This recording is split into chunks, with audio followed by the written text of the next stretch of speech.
indigenous people singi yum mai tharaga lamdu mungane haibase karma kuki kangro she defined to wam sangeba just hujik se aduna han lemba kuki singdi makoi Meitei gi lamda changa ga o taking to da moi mabuninda kasu to in khalaga lakwa ngam greba lakwa ngam dribu kamu se karma kuki no ko madugi usiki illegal migrants akoi gi poppy planners aduga cookie narco terrorists natra moi si atu matam da masi detect to wi oba aduga ngamdraga no moi matakta akoi military crackdown to se moi cry to loki en se military crackdown to see the cry to loki en se aduga moi si kana no hago makoi khang to se India government gi policy program thugaina hona ba adu India government gi mayok to leba adu India government haibi yadaba adu mo cookie kalu mo dilei re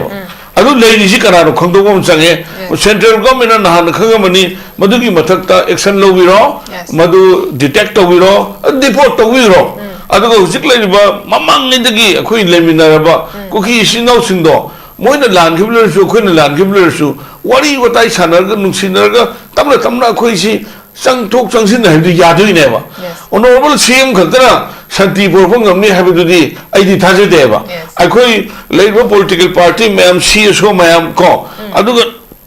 ima maya pai bi mayam ko loina maksi akhoi punsel laga akhoi manipur sikhana dana dum leibidi yaroi dawni na kam kanda akhoi sigumagi kano seisa akhoi kauthok na gadagi haiba pona ma lakadoi ne ba ado hujik seisa akhoi yam seng na har kanda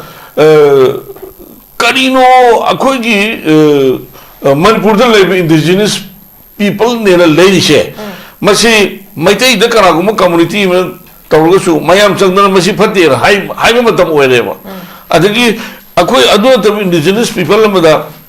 kana guma community me mapani changsel laga yum mai thaba hatpa ko aduga het rape to ba de ngang macha masubuk tum na hatpa masi phate hai matam oire ba akhoi Meitei na khakta Manipur kan gdom nate ba indigenous people akhoi puna mona kan gadam neba masai da akhoi gi Meitei ningong na pokpa akhoi musalman singsu husi sab sab thodang lobiyo aduga naga su sab sab thodang lobiyo aduga Meitei na taba atai atopa mayam indigenous people mayam tribal tongan male dana moi su thoga santi oina na ba peace oina na ba honaba kanda indigenous people mayam se utang unite oi sangeba ado nakan na hailong raga phai su haida ba phate su haida ba akhoi lam chue ni dum haiba Manipur gi lam chue haiba na ta da ado gi area do da dum akhoi gi kano si dum khaidu go lebi do na to che masi gi pochina akhoi kano to ro eduna hoji ai gi thaje ba da akhoi gi cookie gi community dagi akhoi gi cabinet minister se soidana ahum natra so ani di soim phangharni aduna moi gi community do aduda ningthau pibudo moi su harau ni ngai goi ba harau bo ya ba pona mani aduga nagai nusinana ba lambi lakpa langna ba ma ne ba hadak ki aidi akhoi gi deputy cm ani bi che mase amna phajaba ko akhoi gi maharashtra dadi akhoi gi Shiv Sena Hana Minister were Matunda, BJP ki akhoi gi Fernandez Gina Mana Deputy Shemo ko. Aduga hadakti mo kamai to geda BJP ki Fernandez na Gina Chief Minister were Matunda Shiv Sena ga aduga NCP ki Sarad Pawar gana Ajit Pawar gana Deputy Shemo ni laweba. That means akhoi gi kaino ma khang nei ba thabak se punna to na me habit se lai do ne ba natra aduna akhoi gi si kano ne ai smai sum hai ge ko adu jaga amadadi akhoi gi hoji sportsman hai be se di nagi maduda community khai de sportsman da satra da community khai de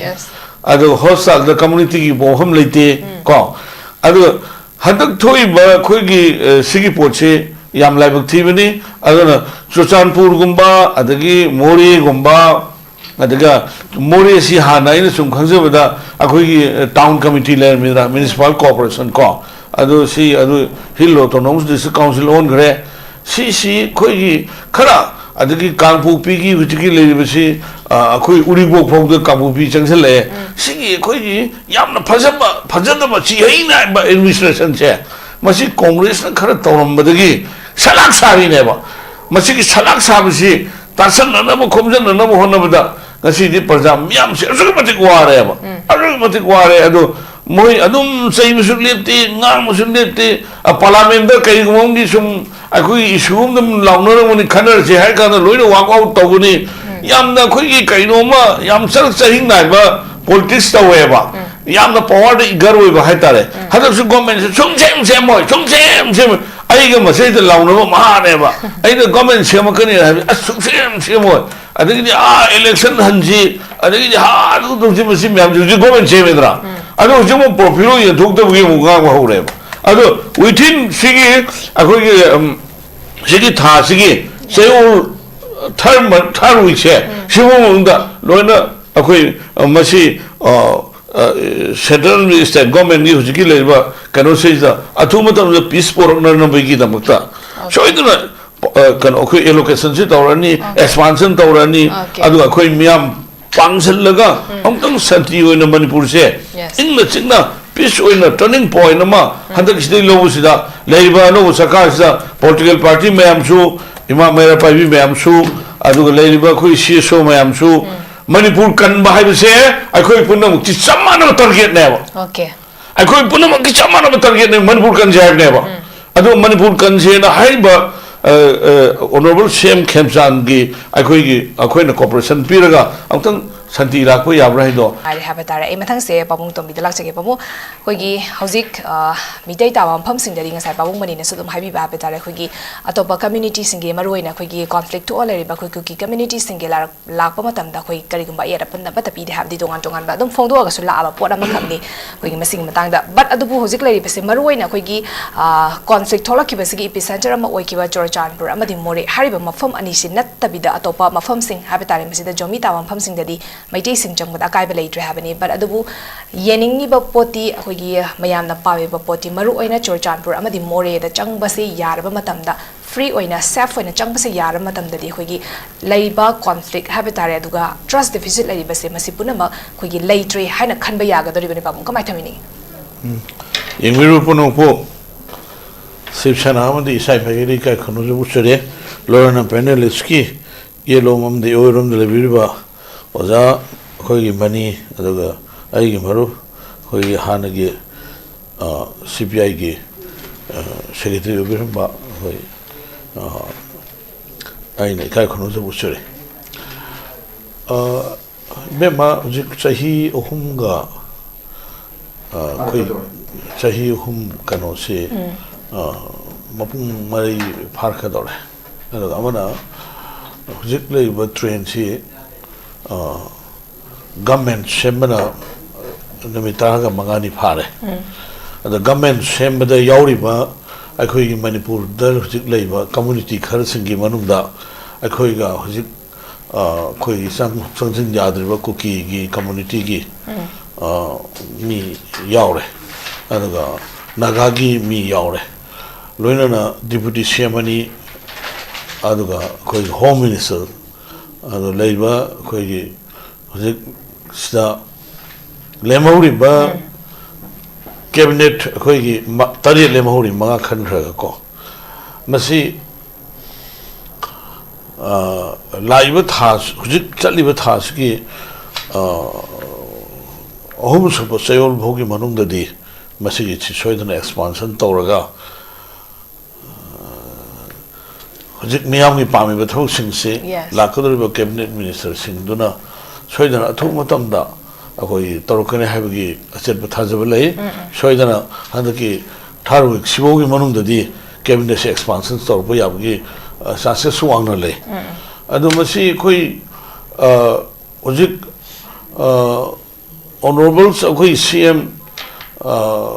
waijo kanose Khemchand se masi yam kanu harga di pusen yam tingba maulomda amagi wa pulei leitaba aduga kariguma lan khara su ma da sima lan khara kai ne ta haiba ngamba aduga yamna akoi sportsman gi kanoma monda adugi kanoma yaujaba dona tawi marumadana mana हाइरिबा सिंसी पांगथोकपा ngamo athu matam mana changhan gani aduga akhoi internal displaced person singsi aduga leiba thabo inghang myam singsi ma hojik ahing tumdana nungdang tumdana ma kana hona jaw matamni ado akhoi leiba manipur leiba political party myam su aduga leiba akhoi siso myam su akhoi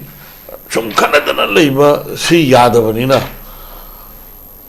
aduga Kuki ki community na su tongan ba atai topa country dagi sida sangsalaga tawriba akhoi gi miyam gi akhoi gi mayuk ta leba thab khai tawwa mi gi yum mai thadok pa lamunna na mohona ba pobi plan tawna mohona ba het mi gi akhoi gi maram damdu sangsalaga sumaina tawraga moi akhoi gi UT ge hekta tan ba sigma posi kari kuma akhoi masi am sena ha kana phangroi na khangabni na masi yargadi handokpana phabrai na khalle di ko aduga mochu wagani akhoi meitei community su wagani loina na akhoi manipur da akhoi homin kamin na rai ba akhoi gi tongan tongan community se atai su dum wagane ba ana masi lo shanna ba center of the state government asuki matik kan honari ba adu mamam da political party kharana government sembang maroi do bonina fresh election to jaiba adagi government do khoi gi president rule thamna phare haiba sigma mayam singsi khoi gi leiba mayam singsi masi leiraga su central state government ama nona khoi hojik semaktana aduga leiba mangda taba hojik khoi gi tongan ba mafam da hojik leiba khoi gi 65,000 internal displaced persons in che masigi rehabilitation athu matam da government sin to matam da khoi ma mateng pansan sangani ago loina na ai masim tang di puning da khitang akhoi sumaina thamjage ba March 2000 khoi gi 8 March 2025 ta honorable union minister na leiba khoi national housing se free movement to hon gane na mana haibado adugi hin mongam brada hojiki kangbu dona react tawraga ngasi phogda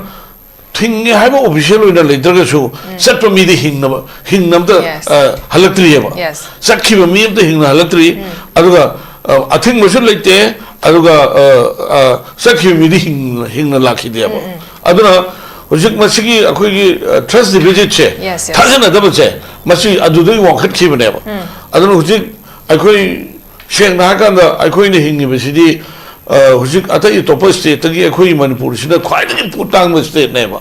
adugi mathakta hojiki akhoi gi government sina lori ba taxes me am singse manipur thadok na te ba hojik akhoi gi sahi hum taseng na sahi hum si sam war ba sida atai topa state ta lori ba tax so manipur da gi adumai ni yeng bi ba leite ba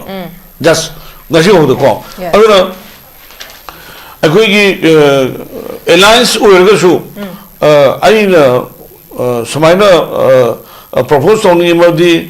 honorable home minister union home minister magna akhoi gi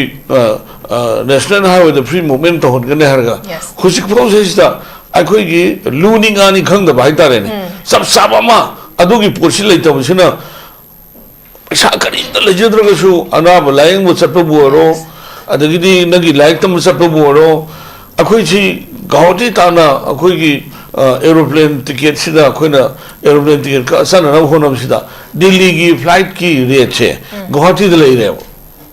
che sida phammaga aina hanjan na akhoi gi akhoi madusu akhoi memorandum ka bigre aviation minister da masi Imphal to Guwahati gi fair rate se yargadi akhoi community sigo na di yengbiu adu sumai to si akhoi di hujiki airways natana bairo ta khoi satpa yabagi khudong sab sin leite kari guma se chalaga su akhoi khudong thibi yabagi chances suwang lei aduga madura labor security singduna save life save tongam deba ko aduna masi yam akhoi gi kaino ma haitare ne ko akhoi gi yenga leiba ma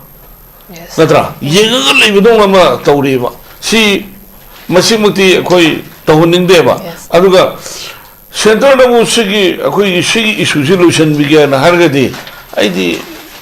masi nong nini wane na khale yes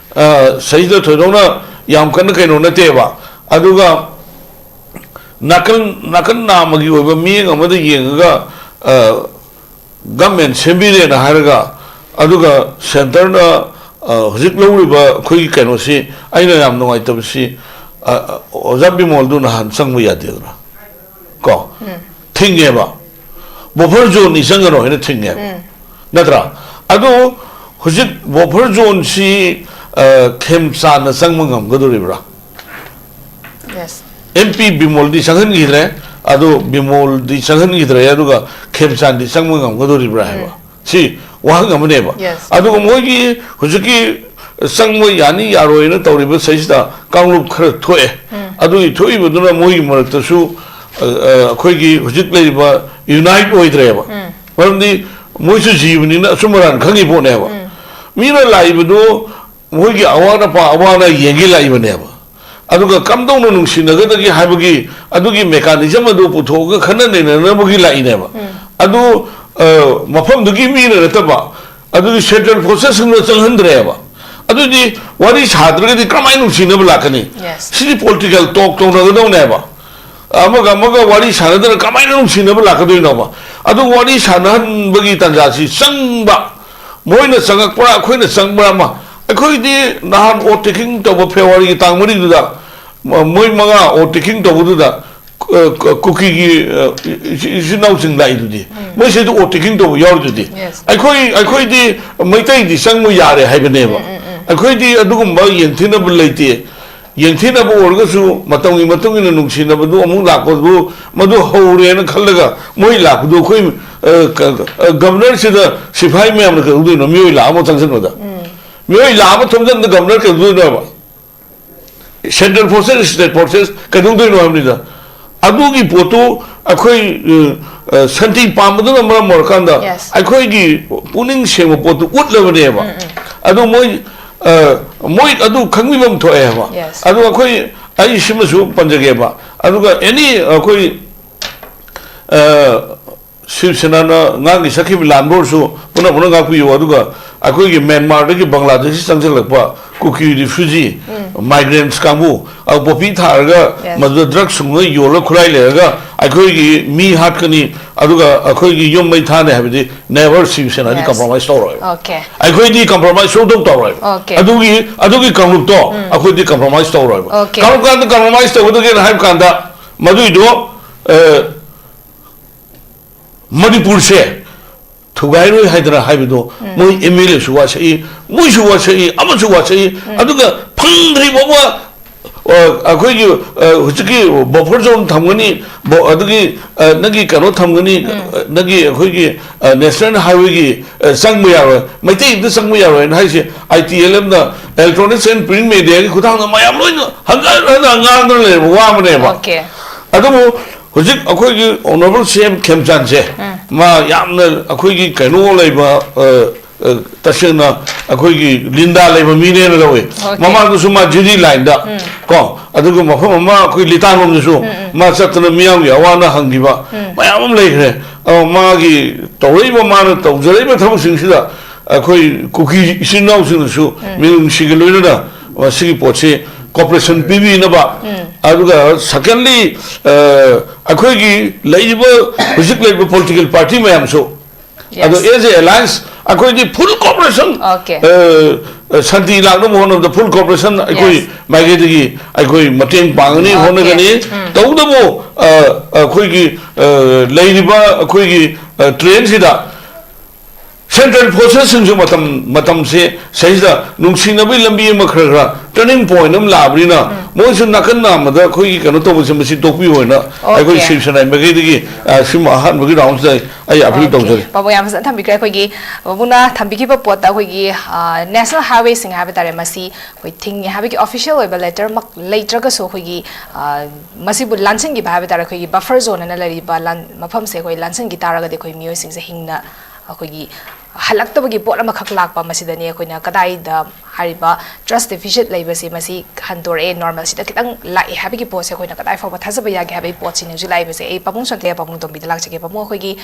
ina mama da su panja ki ba khoi gi BJP ki MLA sing khoi unite to you have the hoji unite or kana government form tore hojik se adoi taraga di separate administration union territory legislature ya ba union territory p dri phawdi makhoi gi written commitment ama khoi 2027 gi election sigi mamang phawda habi tare masida written commitment ama p gani habi gi written commitment P taragadi government formation the yaugani have any hosik say BJP ki MLA sing unite tawgre Manipur popular government install tawgre separate administration ki wase hosik se kitang tamna yes okay adubo hojik se kitang separate administration ki demand gi pose kitang taptharak gi pora ma khak leiba adubo hojik government formation taw khra matung da khoi gi minister gi atopa expand taw ta gi pora ma khasule masida yamna hojik ka source ma da gi phang ba tare hojik uski oi ba masida khoi gi day 22 da khoi chief minister na luchinga ka da khoi gi masamak yara ka khoi minister manga wasak lo ki ba se khoi gi unit home minister unana ba gi pora ma khaki hojik thajaba ya ba source ma da gi phang ba tare masigi ma oina na khoi chief minister sa heng magdali da chakka da bagi pora ma khaklai ba kogi expand torok chiba minister gi post sing expand torok la ba duga hojiki lariba moi na pai ga da portfolio sing she pirak taraga di Manipur gi lariba issue si da kogi fully thabak torok ma tam da su kitang di kogi tawrk ba yaga da bigi amna clear oina have tare kogi mana pari ba portfolio da lai taraga di koi thabak se pakhalak ba yaba gi pora ma khasule bani adu ba hojik magse masigi expand torok gi pora ma khaktil lai ta ba adu na kogi minister na fogdore ba wafam sa koina kadai fa ba thajaba yara ba gi have gi pose kogi khang ba ngam da ba gi pora ma khak lai ba pamung kamai thamai ni swai ma tagje be ma sikeno ne akoi gi February gi tang mari da hojiki le ba anoba government si wasak lo khraba gi matung da ngasi sinumi taraga mari mangani sure ko hojbodam akoi cabinet minister expanse tawdri si tari ni hanu manga lo khre ada ai laksage adu hojik koi gi sigi marak sida next to CM se akoi gi nemsa ki genda deputy CM khan gi sina bar mor kanda akoi gi leiba Kuki amadi Meitei gi marakta lenar ma gap khara soidara masina mekhatpa ngamuni habigi ai gi maduma miyam galwena namaduna set thajama ma aduga hujik laiba khoi gi kanosi nangi lemhori ba khoi gi popular hujik expansion ji tawdri mina Profilo si yanthok tri bani na profilo si yanthok ko matam da madu choidana khoi gi magi mathau se tawbo hortana miyam ya pam mani mathung ngane habgi madu ga sep thaju su lei aruga national highway si chu choidana ai khoi atu matam da magi ani gi yana bam ga loina na satpa ya kane habgi thaju lei mamdi hujik akhoi gi Manipur da khwaidagi hujik akhoi na Lady Posi National Highway says the shoot of Lady Bakwiki Kenosi, but she ground through Naga Salibra, Natana Salibra Haiba, Aduga Moisi, Ontang Monitor, Tono Bidamata, Honorable CM Handak, Delhi the Serpent Koksache, Masida Ontang, I could remind of Viranaba, I could Gasigi, discussion Sikon Sabloga, I appeal to Jenny Monday, Moisi 2008 Tigi, Aduga 5 Tigi. Labor Pochi 2008 tagi hosida si matamdu da sangi ba akoi mission che masigi is aduga hosik le ba akoi no tongan ba akoi gi picture da ubakanda social media da ubakanda sahi ta mari mga suba nga mo yawe ba aduna masi akoi gi su gi niyom niti da hana su tong gi bisigi kari gumba maduda no mu recruit to targati state government ga yam sangi center ga yam sangi ho ga yam sangi madu punong to kan thoga mi yam mase masi kamai to buno haiba ponama adugi potuma lei madu marmo kanda honorable CM na madagi mathang romtang khitang hujik akoi national highway da saktari ba akoi lalo group aduga tongan mo lalo sab group mayam singse masing tang reminder to biraga National Highway Protection Force thamdraga chu central forces state forces se mam ja sina bio yes aduga matu control to biyoba ujik manipur de wari bisi khwaidagi sang wari isi adu maneba aduga Shiv Sena di ai hana Janata Dal ki president warmi akoi di madu 1997 98 gi ai koi di adugi do memorandum na thallam bane hai tare memorandum na thallam bane ba honorable prime minister ki matamda all political party ki akoi mam sabdo Manmohan Singh le da wazaibo binu lusinga ko chali adu gi poto dum haidin lai koi case to ye koi mam soi tone adu koi dum haidin lai ngasi hom da ko political party sing manung da ai le yor ko matam da dum ko convener na tragana ai koi adu maina dum koi leiba mam sing si demand to lak ne ba hujik ai na laksani di hujik akoi gi karamba group no indigenous people singi yum mai tharaga lamdu mungane haibase karamba kuki kang bro she define to wam sang eba just hujik se adana han lemba kuki singdi makoi Meitei gi lamda changa ga o taking to da moi mabuning da kasu to oin khalaga lakwa ngam greba lakwa ngam dribu kamu se karamba kuki no ko Madugi usiki illegal migrants, akoi poppy planners, aduga cookie narco terrorists. Natra, moisi atu matam damasi detect we over. Aduga ngamdraga no moi matakta akoi military crackdown to sev. Moi cry to loki and sev. Military crackdown to see the cry to loki and sev. Aduga moisi kanano hago makoi kang sev. India government gi policy program tugaina honaba. Adu India government gi mayok to leba. Adu India government haibi yadaba adu mo cookie kalu mo dilai reba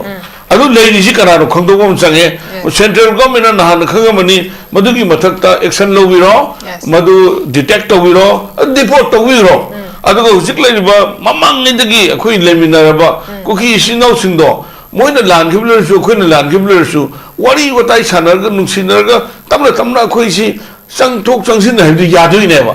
honorable CM khantara Santi Purpong Amni Habidudi, I did Tajadeva. I call Labour political party, ma'am, CSO, ma'am, call. I do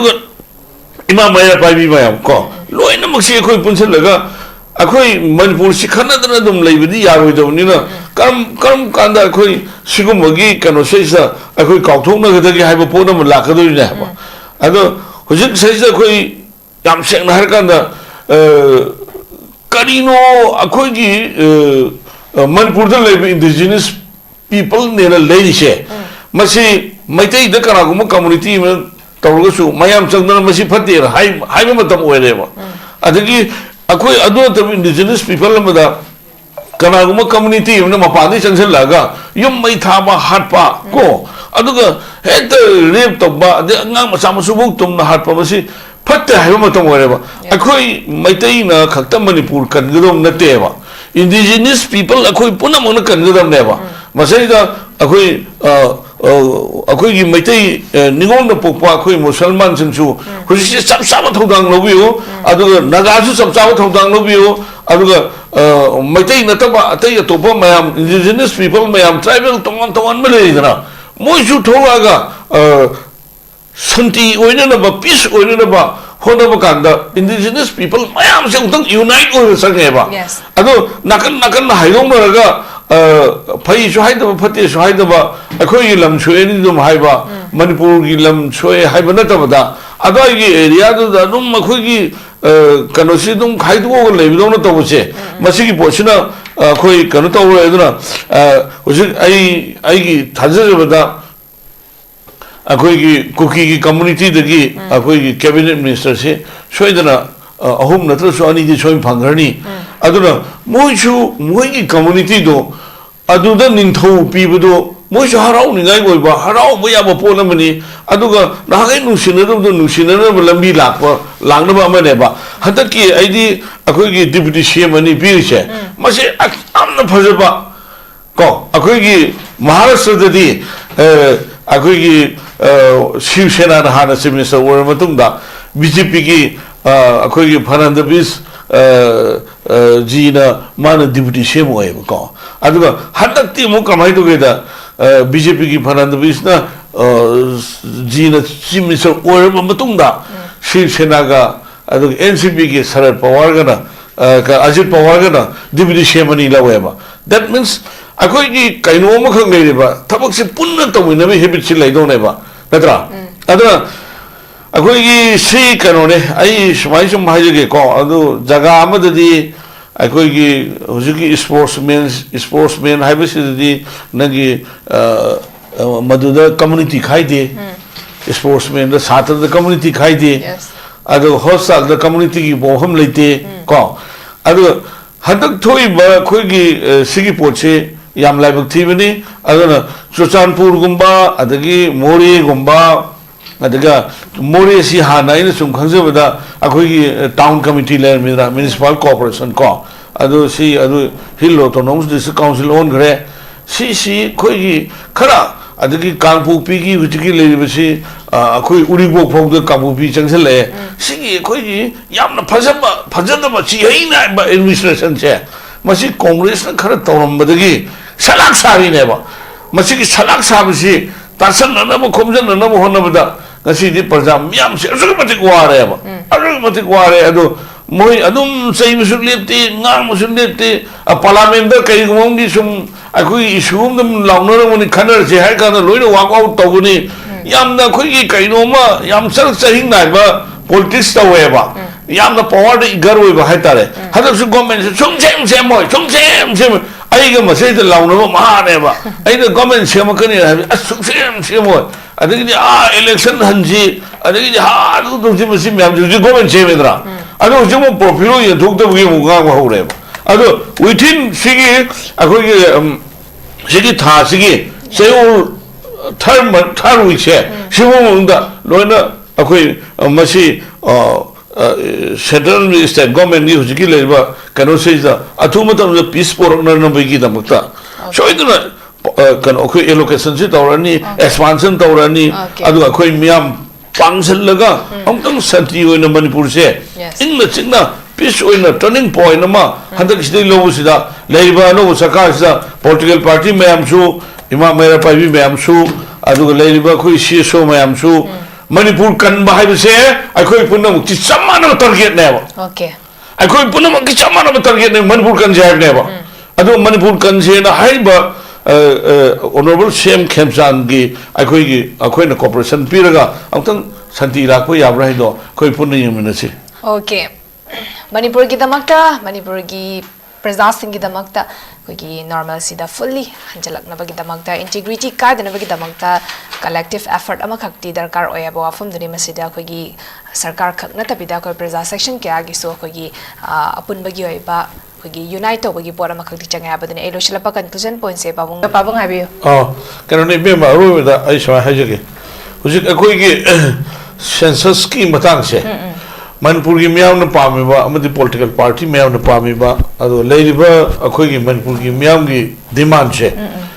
hujik illegal migrants in se masi detect or deport or matung da after deportation ko ado census se to we have se state of the central government da as a alliance yes ai miam gi interest ai masima aroi ai masima appeal tawjari ado masina karigumba public ke against lagu targade madu yamna khoi sirk sahing naiba tongan boi su mayam laksu yari hoji kwari ski matak ta ko hoji kwari ski matak ta mathon awa mayam lakbe ai okay thank you all